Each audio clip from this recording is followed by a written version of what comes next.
കഴിഞ്ഞ മാർച്ച് മാസത്തിൽ നമ്മുടെ കേരള സർക്കാർ ഒരു അലേർട്ട് പുറപ്പെടുവിക്കേണ്ടതായിട്ടുണ്ടായിരുന്നു.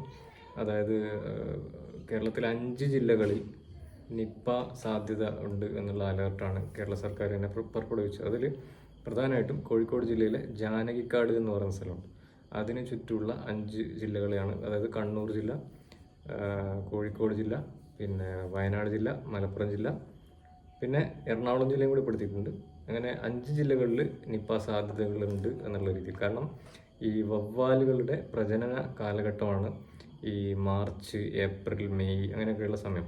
അപ്പോൾ ആ സമയത്ത് ഈ നിപ്പയുടെ പകരാനുള്ള സാധ്യതകൾ, കാരണം വവ്വാലുകൾ യാത്ര ചെയ്തും പല രീതിയിലും അങ്ങോട്ടും ഇങ്ങോട്ടൊക്കെ പോകുന്നതുകൊണ്ട് ഈ നിപ്പ ആളുകളിലേക്ക് എത്താനുള്ള സാധ്യതയുണ്ട് എന്നുള്ള രീതിയിൽ ഒരു അലേർട്ട് പുറപ്പെടുവിക്കേണ്ടതുണ്ട്. പക്ഷേ അത് ഹിന്ദു പോലെയുള്ള നാഷണൽ മീഡിയയിലൊക്കെ വന്നിട്ടുണ്ടെങ്കിലും കേരളത്തിലെ പത്രങ്ങളിൽ അല്ലെങ്കിൽ കേരളത്തിലെ മീഡിയയിലൊന്നും അത്ര കാര്യമായ ഒരു വാർത്തയായിട്ടൊന്നും കണ്ടില്ല എന്നുള്ളതാണ്. പക്ഷേ ഇത് നമ്മൾ വളരെ ഗൗരവത്തോടു കൂടി തന്നെ എടുക്കണം. കാരണം നിപ്പ എന്ന് പറയുന്നത് 75% മോർട്ടാലിറ്റി റേറ്റ്, അതായത് 40 മുതൽ 75% വരെ മരണസാധ്യതയുള്ള ഒരു വൈറസാണ്. അപ്പോൾ ഇത് അടുത്ത കാലത്താണല്ലോ ഇങ്ങോട്ട് വന്ന് തുടങ്ങിയത്. അപ്പോൾ അത് മുൻകാലങ്ങളിലൊന്നും കേരളത്തിൽ അങ്ങനെ റിപ്പോർട്ട് ചെയ്യപ്പെടാത്തൊരു വൈറസും കൂടിയാണ്. അപ്പോൾ അതിൻ്റെ ഈ പ്രജനന കാലത്ത് നമ്മൾ വളരെയേറെ ശ്രദ്ധ പാലിക്കേണ്ടതുണ്ട്. പ്രത്യേകിച്ച് നമ്മൾ ഈ ഒരു ആഘോഷ സീസണിലും കല്യാണ സീസണിലൊക്കെ നമ്മൾ ഇലസദ്യ ഉപയോഗിക്കും. അപ്പോൾ അത് ഈ വവ്വാൽ എപ്പോഴും വാഴയുടെ മേലെ നിങ്ങൾക്ക് കാണാൻ പറ്റും. അപ്പം വാഴയുടെ ഇലയിൽ ഇത് കാഷ്ടിച്ച് ഇട്ടിട്ടൊക്കെ ഉണ്ടാവും, മൂത്രമൊഴിച്ച് അങ്ങനെയുള്ള കണ്ടീഷൻസിൽ കവുങ്ങ്, ഇങ്ങനെ പലവിധ പഴവർഗ്ഗങ്ങൾ, ഇതിലെല്ലാം ഈ വവ്വാലുമായിട്ട് നമുക്ക് സമ്പർക്കമുണ്ട്. വവ്വാലിനെല്ലാം കൊന്നൊടുക്കിയിട്ട് നമുക്ക് ജീവിക്കാനും പറ്റില്ല. കാരണം എന്ന് വെച്ച് കഴിഞ്ഞാൽ ഈ വവ്വാലിന് ഈ എന്താ പറയുക, പരാഗണത്തിലൊക്കെ വളരെ പങ്കുള്ള ഒരു ജീവിയും കൂടിയാണ് വവ്വാൽ. പക്ഷേ ഈ ഒരു പ്രത്യേക വൈറസിൻ്റെ പ്രസൻസ് ആണ് ആക്ച്വലി വവ്വാലിനെ ഡേഞ്ചറസ് ആക്കി മാറ്റുന്നത്. കാരണം ഈ ഒരു സമയത്ത് വവ്വാലിൻ്റെ സെക്രീഷൻസ് ഉള്ള വസ്തുക്കളിൽ നമ്മൾ തൊടുകയോ നമ്മളത് ഭക്ഷണത്തിലൂടെ കഴിക്കുകയൊക്കെ ചെയ്തു കഴിഞ്ഞാൽ ഈ വൈറസ് നമ്മളിലേക്ക് പകരും.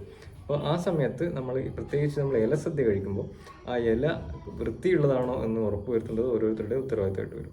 കാരണം ഇതൊരു പേടി ഉണ്ടാക്കാൻ വേണ്ടി പറയുകയല്ല. കാരണം എന്ന് വെച്ച് കഴിഞ്ഞാൽ ഇത് അറിവ് ഉണ്ടാവുക അല്ലെങ്കിൽ ഇൻഫർമേഷൻ ഉണ്ടാവുക എന്ന് പറഞ്ഞാൽ അവനവൻ്റെ ജീവൻ രക്ഷിക്കാനും കൂടെയുള്ളവരുടെ പ്രിയപ്പെട്ടവരുടെ ജീവൻ രക്ഷിക്കാനും ഒക്കെ സഹായിക്കുന്ന ഒരു ഇൻഫർമേഷൻ. അപ്പോൾ എപ്പോഴും 40 ഡിഗ്രി ചൂടിന് മേലെ ഉണ്ടെങ്കിൽ വൈറസുകൾ അധികം സർവൈവ് ചെയ്യാറില്ല. അപ്പോൾ നമ്മൾ ചൂടുവെള്ളത്തിലിടുകയോ ഒന്ന് ചൂടാക്കുകയൊക്കെ ചെയ്ത് കഴിഞ്ഞാൽ ഇല സദ്യ കഴിക്കുന്നത് സേഫ് തന്നെയാണ്. പക്ഷേ നമ്മൾ അത് ക്ലീൻ അല്ലാത്ത ഇലയൊന്നും നമ്മൾ ഉപയോഗിക്കാതിരിക്കുക എന്നുള്ളതാണ് ഒരു പ്രധാനപ്പെട്ട കാര്യം. കാരണം നമ്മൾ വൈറസിനോട് നമ്മൾ വെല്ലുവിളിച്ചിട്ട് കാര്യമൊന്നുമില്ല. വൈറസിന് നമ്മൾ ഇന്ന ആളാണെന്നോ ഇല്ല ഇന്ത്യൻ ഭയങ്കര ഒരു പൊസിഷനിൽ ഇരിക്കുന്ന ആളായാൽ പോലും വൈറസിനോട് നമുക്ക് വെല്ലുവിളിച്ചിട്ട് ഒരു കാര്യമില്ല. കാരണം അതിൽ നിന്ന് മാറി നിൽക്കുക എന്നുള്ളത് മാത്രമേ നമുക്ക് ചെയ്യാനുള്ളൂ. ഭൂമിയിൽ ജീവികൾ തമ്മിൽ പരസ്പരം അങ്ങോട്ടും ഇങ്ങോട്ടുള്ള മത്സരം പണ്ടും ഉണ്ട്, ഇപ്പോഴും ഉണ്ട്, എല്ലാ കാലത്തും ഉണ്ടായിരിക്കും. അപ്പോൾ അതുകൊണ്ട് നമ്മൾ തന്നെ സേഫായിരിക്കുക എന്നുള്ളതേ ഉള്ളൂ.